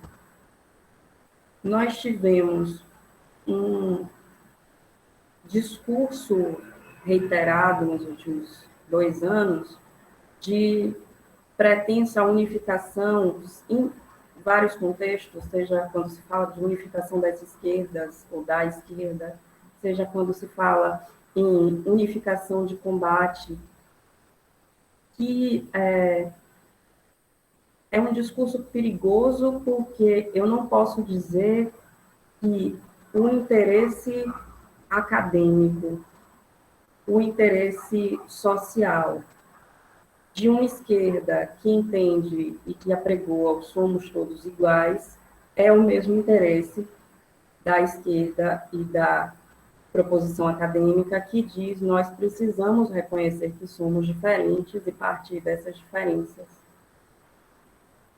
E a pretensão de unificação para o combate desse mal maior que é a direita, ela trouxe a justificativa de manter pequenas opressões dos grupos que fazem parte dessa não unidade, pequenas opressões entre esses grupos, para que fosse possível construir um combate maior ao que seria o punitivismo. Nesse ponto aqui, é importante falar de um texto que eu acho fundamental, o texto de Ana Flausina, O Feminicídio nas Trincheiras, os embates nas trincheiras criminológicas, em que ela, enquanto mulher negra que bebe muito da noção de Hill Collins, ela traz para a gente a dualidade aparente entre falar em normas penais e falar em combate ao feminicídio. Porque se estaria reificando o sistema penal que pune e que combate esses homens negros e essas mulheres negras, quando se fala em normas que aumentam a pena do feminicídio, aumentam a pena do homicídio, quando se trata de feminicídio, ou normas que tratem de violência doméstica. Mas a solução vem na sequência, e é uma solução que, para quem estuda os materiais de encarceramento e estuda os materiais de violência de gênero, a gente consegue encontrar o ponto que faz com que isso não seja real, essa pretensa dualidade não seja real. Não são as pessoas que cometem feminicídio ou as pessoas que cometem violência doméstica que são presas no Brasil. Nunca foram. Os números de prisões decorrentes de violência doméstica e os números de prisões decorrentes de feminicídio no Brasil, como de homicídio de um modo geral, como de crimes sexuais, são números ínfimos, mínimos, não marcam percentuais expressivos que disputem o espaço da exasperação criminal que nós combatemos. E, como um fator que intensifica a necessidade de problematização, não tratando como dualismo, as mulheres negras só denunciam os crimes, e falo mulheres negras porque são as maiores vítimas, só denunciam os crimes já que sabem da revitimização e dos processos de constrangimento pelos quais passarão. Elas só denunciam quando estão no limite da violência e sabem que o Estado é a única maneira de impedir que aquela violência resulte em morte. Portanto, se nós retiramos os meios de discussão e de pedido de socorro público de mulheres negras, afirmando que eles reforçariam o encarceramento, que não é verdade, nós estamos tirando dessas mulheres as possibilidades últimas de sobreviver, porque, num momento inicial, aquela busca faz com que algum retorno impeça o ato imediato de morte. Isso não quer dizer que a busca pelo sistema policial, que a busca pelo encaminhamento e possível prisão, que a medida sejam suficientes.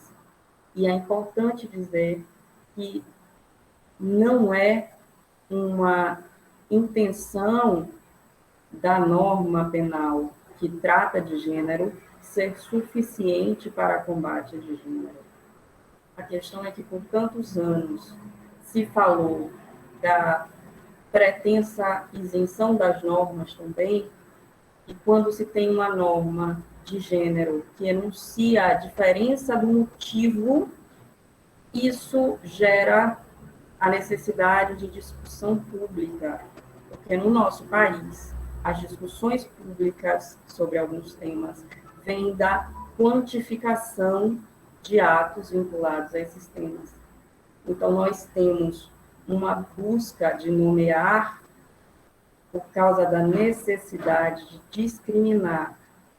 discriminar socialmente a existência do problema. Na América Latina como um todo, desde que se fala do termo, que começou como femicídio e ainda é tratado como femicídio em países que são países de origem indo-afro-hispânica, esses países utilizam o conceito de femicídio, ratificando a existência de uma atuação do Estado que culminou num crime de gênero. Então, o Estado é parte da compreensão desses crimes de gênero, é parte de quem vai ser visto como responsável pela manutenção de sistemas de opressão que culminaram em crimes de gênero. E o reconhecimento do termo é um reconhecimento importante, porque faz também o Estado sair dessa pretensa posição de neutralidade.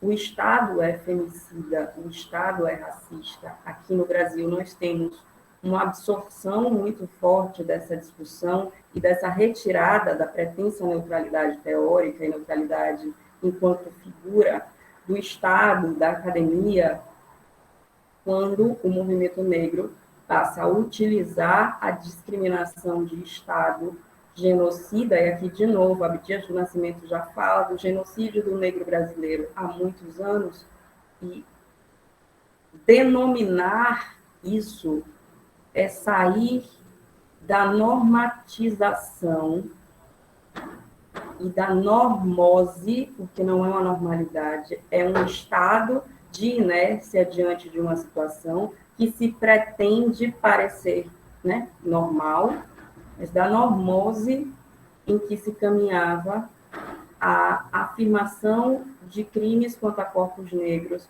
ou de prisões contra corpos negros. O mesmo vale aqui, e a gente pode perceber também nos números, para corpos LGBTQ, que sofrem em uma intensidade ainda mais vertente a soma de opressões.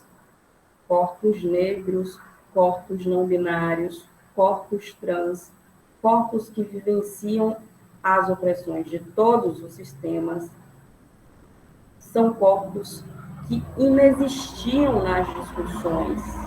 E se inexistiam nas discussões, a resposta às opressões sofridas por esses corpos, ela não vem no nosso Estado. O marcador funciona como um diferencial para retirar o sujeito da pretensa posição de universalidade.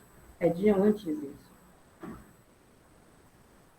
Na sequência, eu quero dizer para vocês que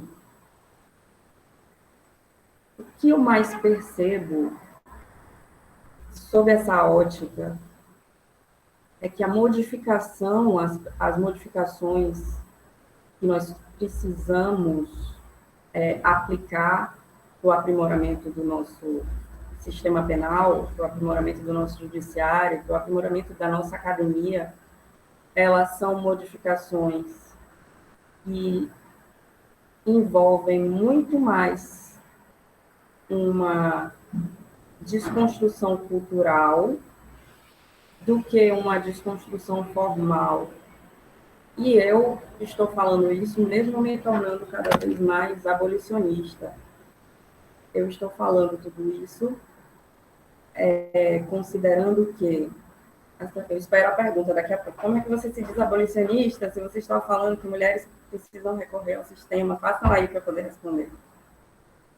Eu me considero cada vez mais abolicionista, mas ainda assim acredito que nós vivenciamos um estado de afirmação de modificação cultural mais do que de modificação, supressão de algumas estruturas. Eu me afirmo abolicionista porque a minha meta de organização e de funcionamento do Estado e de toda a construção social é abolicionista. Não envolve cadeias como meios de consecução de um resultado progressivo, de um resultado de melhoria, mas eu também reconheço, enquanto sujeito de saber, enquanto corpo-ação, que pessoas em situações de vulneração social precisam fazer a transição das suas vulnerabilidades e têm se utilizado de meios que são meios instituídos para buscar essa transição. E se não estão conseguindo em 100%, estão conseguindo o reconhecimento de que seus direitos existem e de que as vulnerações existem, coisa que por muitos anos foi afirmada à distância e que por muitos anos não chegou aos ouvidos de quem sofria a opressão. É preciso, sim, reconhecer que há violação de direitos, porque é preciso que o sistema reconheça que esse direito existe e que ele está sendo tratorado por um grupo ou por uma estrutura.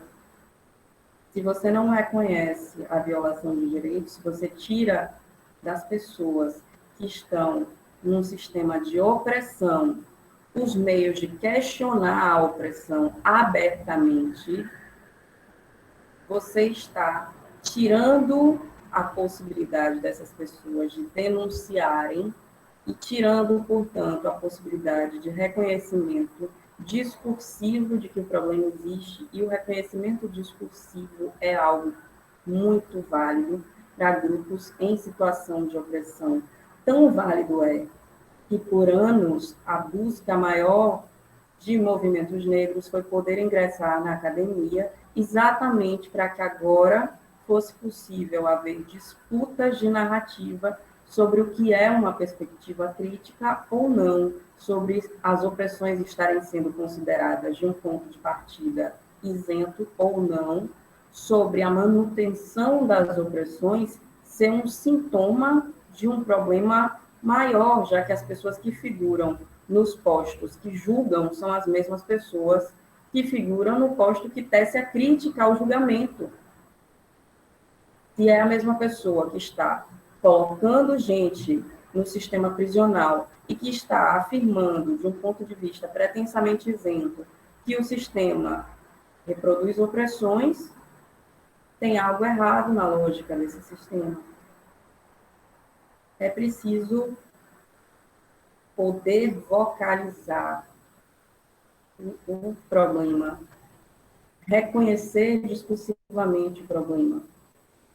Mas ainda é preciso, depois do momento de reconhecer discursivamente o problema, não pretender formular uma teoria sobre o problema. Não pretender simplesmente afirmar que o sistema é racista, que é o que vem acontecendo nesse contexto de agora. O sistema é racista, o sistema é machista, o sistema reproduz, é uma das formulações do capitalismo, mas não há um passo adiante. E existem proposições de passos adiante. As perspectivas criminológicas negras, feministas negras, as quais hoje são minhas leituras favoritas, e aqui eu reitero, como sempre, o nome de Ana Clausina, Tula Pires. Felipe Freitas tem escrito também nesse sentido. São perspectivas que já contam com a modulação entre reconhecer que prisão não é um meio para resolver qualquer problema, que cultura é algo que precisa ser discutido, mas também reconhecer que se o Estado é parte da construção das desigualdades, se o Estado opera nas desigualdades, nós precisamos sim nos arvorar das ferramentas de que o Estado dispõe para tentar modular as opressões. Não é abdicar das ferramentas. E tudo bem que as ferramentas do opressor nunca vão dar poder ao oprimido, mas o oprimido pode quebrar a casa do opressor, por exemplo, com aquelas ferramentas. Implodir é uma coisa que eu tenho falado muito. Implodir é mais fácil do que explodir uma macroestrutura como o Estado. Então, a gente consegue mudar, e tem visto isso quando a gente está dentro dos locais, não quando a gente se abstém das disputas. É isso, gente. Eu quero agradecer. Peço desculpas a vocês pela soma de construções. A mente tem sido fervilhante e eu estou com crise de fibromialgia, então, como eu disse, eu não estou no meu melhor momento de concatenar ideias. Essa semana eu passei ausente, estou até meio boca, por isso passei meio ausente de tudo, mas não quis deixar de estar aqui com vocês, de contribuir um pouquinho, de ouvir e absorver o conteúdo de vocês. Fico muito feliz pelo convite e agradeço. Me coloco à disposição na sequência para quaisquer perguntas ou debates. Obrigado, professora. Obrigado a todas. A Mariana, ela está com um probleminha, e aí eu vou continuar aqui. Quem quiser fazer pergunta, por favor, se inscreva no chat, tá? Que a gente lê aqui, ou enfim, se quiser abrir o microfone também, pode ficar à vontade. O André já falou que tem uma pergunta. Vou passar logo para ele fazer. Conseguiu? Desculpa, consegui. Pronto, beleza. Ah, mas você tinha dito que tinha tava pergunta tudo travado, também. mas agora foi. Mas depois do André eu faço, sem problemas. Pode ir, professor. Mas pode ficar à vontade, Mariana. Ou então a gente pode fazer um bloquinho. O André pergunta, eu acho, perguntar e eu faço, né? Na verdade é o seguinte, tanto eu quanto as professoras Dina e Júnior sairíamos mais cedo, né? Eu acabei ficando, eu não sei o que aconteceu com elas também. Eu não sei se elas poderão ficar aqui para os debates, e a gente também vai ter uma mesa um pouco mais tarde. Mas se houver tempo ainda, eu gostaria de saber das três, se elas entendem que a ocupação dos lugares de poder por mulheres e por negros, de alguma forma contribuiria no sentido de, não de resolver, mas de ser um primeiro passo, ou se haveria uma cooptação inevitável da lógica do sistema. Então, temos mulheres machistas, temos negros racistas, que muitas vezes são cooptados por uma cultura institucional que subjete todo o sistema. E uma coisa que me deixou curioso na fala da June, ela me lembrou um pouco a fala da Fê Martins, que é uma grande amiga nossa, não sei se ela conhece, a Fernanda Martins. Aí eu queria saber se há essa comunhão de pensamentos, ou se há pontos de divergência, porque eu ficava ali notando alguma coisa, por exemplo, eu não sei se foi uma questão de falta de interpretação minha, a June falava, é preciso transformar o sistema. E a Fê não, ela é absolutamente radical, né? Não é transformar o sistema não presta, etc. Então, é isso que eu queria entender melhor, essa lógica, essa postura, né, esse posicionamento dela. Era isso que eu queria saber. O André acabou que citando o nome da Fernanda, eu também ia citar, porque eu participei de um curso dela, né, sobre feminismos criminológicos, e várias questões foram tocadas. E, assim, não sei se seria mais uma questão, mas eu queria muito que vocês comentassem sobre essa questão, né, da famosa esquerda punitiva, né, enfim, eu acho que isso é um questionamento que se faz muito, às vezes eu me canso até de escutar várias pessoas falando sobre isso, mas da professora Fernanda eu percebo uma resposta meio que diferente, né, quando ela coloca que não tem como a esquerda não ser punitiva, se desde a nossa origem epistemológica ela vem sendo punitiva também, então meio que não tem como sair dessa redoma punitivista e desenvolver estratégias que possam ser adversas, que não tenham de alguma forma, né, com essa característica. A gente sempre recorre a essa dualidade entre punir ou não punir, criminalidade ou não criminalidade, público ou privado, enfim, essas dicotomias que acabam que apenas fortalecendo esse sistema. E também sobre essa questão, né, de dicotomias e tudo mais, como saber, né, como saber não, como produzir um saber criminológico que esteja realmente posto a essa ruptura, sabe? E daí eu falo desde o ponto de vista das questões de gênero, das relações raciais, porque me parece que todas as produções, elas sempre caminham para esse mesmo sentido, o mesmo sentido de que parece que não tem como sair, né, não tem como sair da prisão, não tem como sair dessa lógica punitivista, não tem como os pensamentos que se fazem, mesmo quando estão sendo críticos, quando se fazem para se pensar, né, o sistema de justiça criminal, me parece que não dá para sair. Enfim, eu não queria que vocês respondessem qual seria a causa, porque eu não quero saber a causa, sabe? Eu quero saber como a gente pode desenvolver realmente estratégias, como podemos desenvolver táticas de saída epistemológica, sabe? Para poder tentar ver, teoricamente, como que a gente consegue sair, né?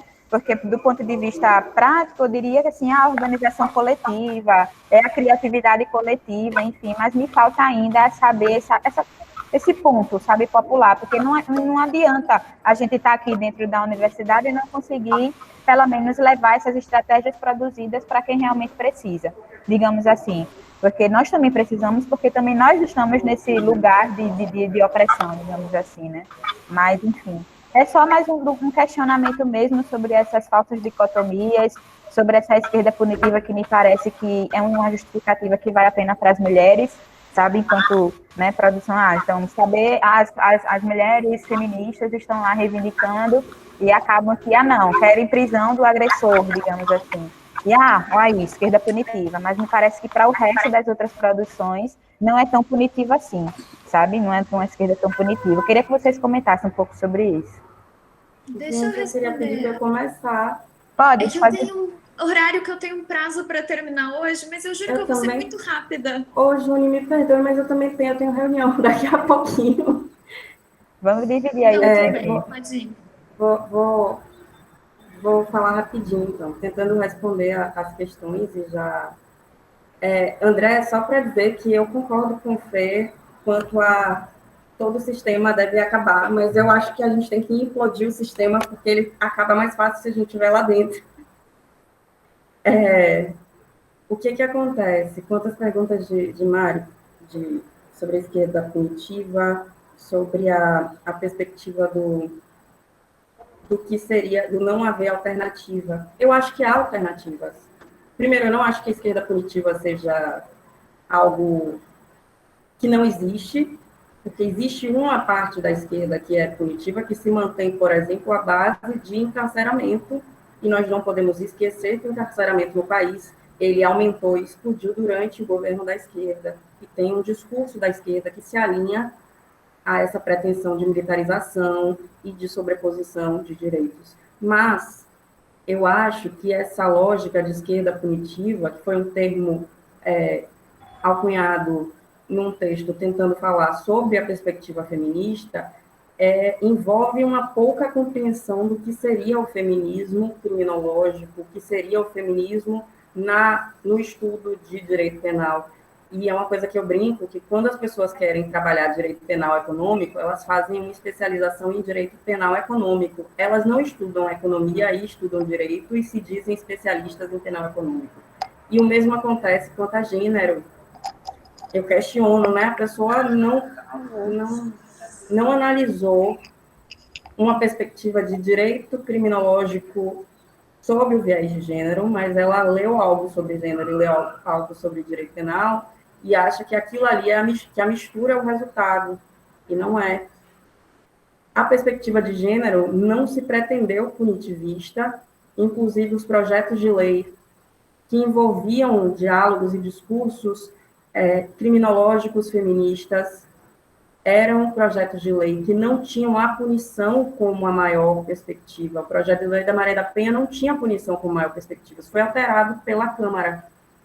E esse ponto é preciso trazer. Estão sendo propostas alternativas através de uma justiça restaurativa, através de uma justiça que mais busque dialogar com a comunitariedade, e aqui eu não estou falando de justiça comunitária exatamente, mas que dialogue com o entendimento local do problema como uma alternativa de resolução de conflitos, que não é a alternativa do lei e ordem que só alcança corpos específicos, e que também não era a proposição, essa alternativa de lei e ordem para corpos específicos, de grupos que, quando têm suas minorias atingidas, têm pedido que o Estado dê um retorno, porque esses grupos têm alardeado que a busca maior é do reconhecimento de que há um direito à isonomia e esse direito está sendo afetado.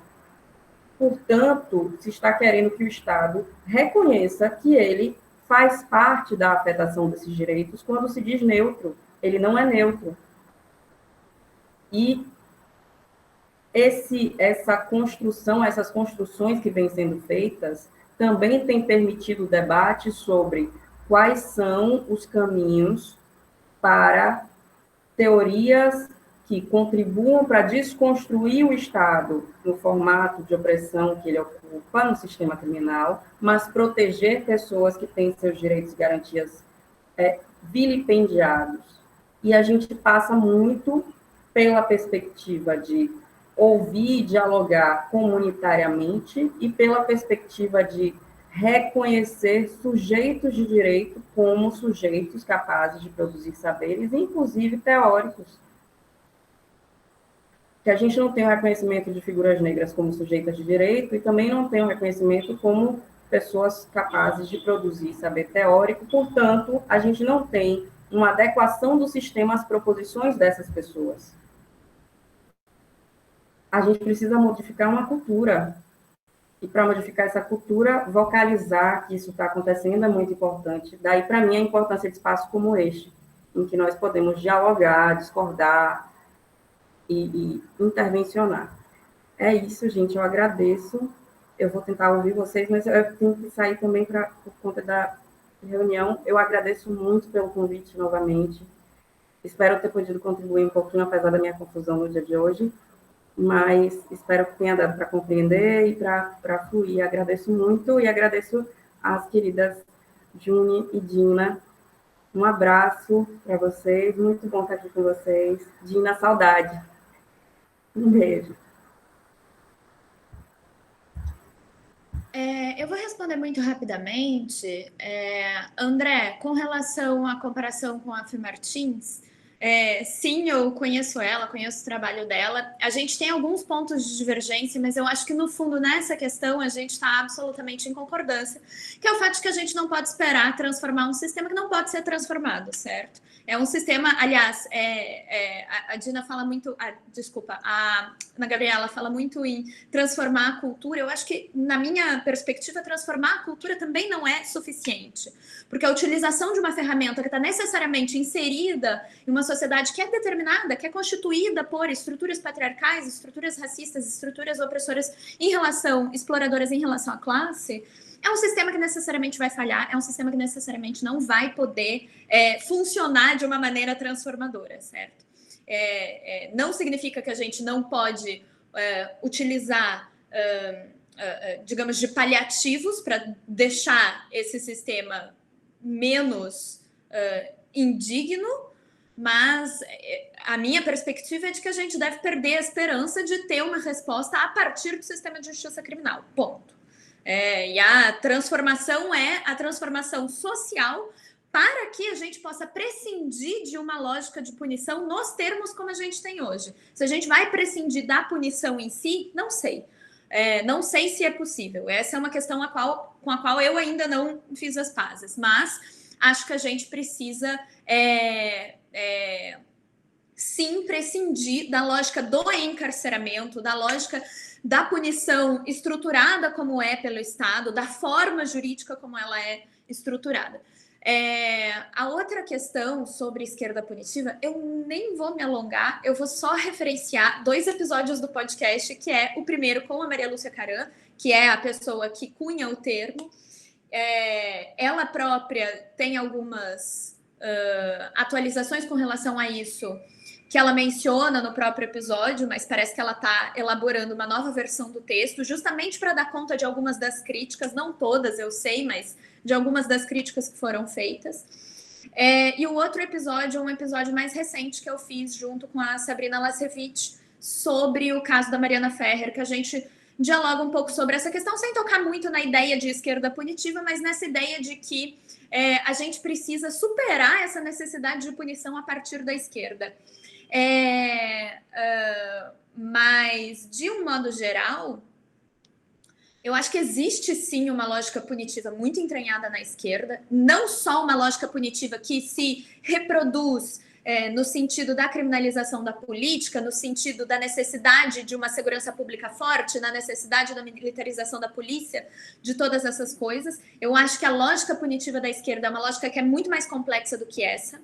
Então, eu acho que a gente não pode simplesmente se livrar do termo esquerda punitiva. Por outro lado, eu reconheço que existem setores da esquerda no feminismo negro, nas lutas antirracistas, existem setores da esquerda que estão comprometidos com uma luta antipunitiva, e isso é muito importante ser lembrado, para a gente entender que não são quaisquer desses movimentos, mas, por assim dizer, identitários ou movimentos de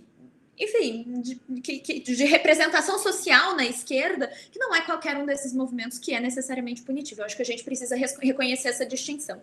Mas eu acredito que a gente pode sim dizer que existe uma esquerda punitiva no Brasil, que ela é predominante, infelizmente. Porque, afinal de contas, a gente vive numa sociedade que opera segundo uma lógica de punição, então, enfim, não julgo, entendeu? A gente está forjado nessa lógica e é muito difícil escapar dela. É incômodo,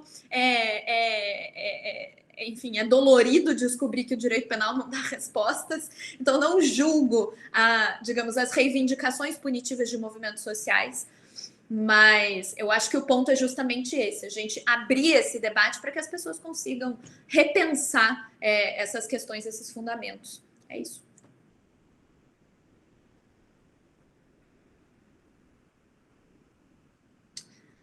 Além disso, eu vou aproveitar o silêncio coletivo para dizer que eu fiquei muito feliz de participar do evento. Gente, eu não sei ficar sem falar e as pessoas estão falando, tipo, não estão falando. Não, Pro, a gente que agradece. A professora Gabriela teve que sair, a professora Dina também, já avisando, né, que não poderia ficar até o final. A Juni também falou que não podia ficar até o final, mas acabou ficando. Preocupadíssima que eu tenho uma grave em resp. Nada, que é isso. Vamos liberar a Juni, pessoal. Vamos liberar.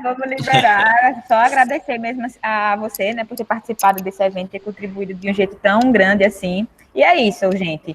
Próxima mesa, às 19 horas, está sensacional, neoliberalismo e a questão criminal, e vamos embora. Beijo, Juni, professora. muito obrigado. Obrigada. Obrigado, Juni. Seguimos acompanhando você pelo Segurança dos Direitos, tá? Obrigado pela participação. Tchau, obrigado. Tchau.